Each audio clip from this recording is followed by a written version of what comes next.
لايك وصلى على الحبيب ويلا نبدأ. عمرو زكي بعد ما جاب جول تاريخي في السنغال المباراة اللي فاتت، المعلم بيديله من بداية المباراة وينزل يحط أول كرة خطيرة جنب القائم، التانية من عبد الظاهر السقا وبرضه بتروح جنب القائم لحد ما ترد علينا ساحل العاج بأول كرة في العارضة. محمد عبد الوهاب كانت عرضياته في حتة تانية، كواليتي مختلف خالص وكان لاعب موهوب وعمل كورتين حلوين بس محدش يستغلهم، حتى التالتة من عبد الوهاب في حتة ما ينفعش يرفع فيها وبيحطها برضه بالمقاس وكانت فرصة خطيرة. منتخب مصر معتمد على العرضيات بشكل كبير ودربكة في دفاعات ساحل العاج، ومصر بتضغط وقريبة من الهدف الأول، وعمرو زكي خطير لحد دلوقتي. ساحل العاج كانت هتعمل معانا الدنيئة، فرصة كانت هتقتل معنوياتنا لو كانت جت، بس عبد الظاهر السقا بيخلصها في آخر لحظة. التانية من ضربة ركنية وبتوصل لتوريه وبتيجي جنب القائم، والكوت ديفوار بدأت ترجع. المعلم حسن شحاتة كان شكله كده موصي على العرضيات، لأن أنت معاك متعب وزكي جوه ال 18 فلازم العرضيات تبقى كتيرة شوية،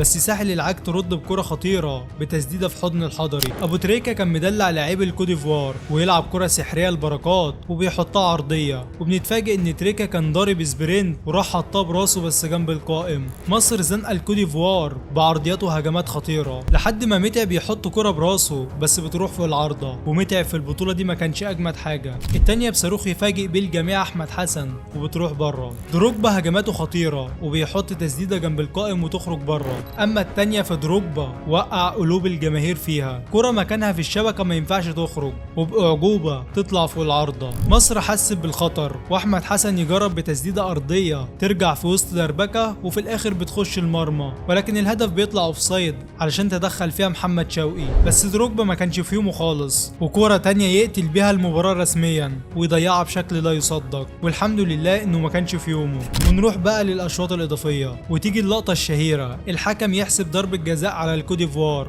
ما كانش فيها ضربه جزاء، وبركات طلع بعدها وقال انه كان بيحسب ان الكره فاول عليه، بس لان ربنا اسمه العدل الكره بتضيع من متخصص ضربات الجزاء احمد حسن، والنتيجه لسه 0-0. ساحل العاج بتروح بعدها بهجمه خطيره بيلعبها كونيه في الجول، بس الحضري بيتالق ويشيلها. محمد شوقي يرد عليهم بتسديده ولكن في ايد الحارس اللي بعدها من الكوت ديفوار، بس ربنا بيسترها وبتعدي وتطلع بره. نوصل بعدها بقى لضربات الترجيح، احمد حسن يحطها بمعلمه، وعلى المقابل دروجبا نجم المنتخب يضيع. ضربات الترجيح فضلت ماشيه مع المنتخبين، واحده هنا وواحده هنا لحد اخر كره لتريكا اللي كان رايح يشوط وهو ما يعرفش انها الاخيره، لو سجلها مصر تفوز، ويروح يحطها ومره واحده لقى الحضري بيجري عليه، فكر ان هو جاي يضربه، بس تريكا استوعب ان دي كانت الكره الاخيره ومصر فازت باللقب. بطوله تاريخيه عملتها مصر، والدور بعد كده على بطوله 2008.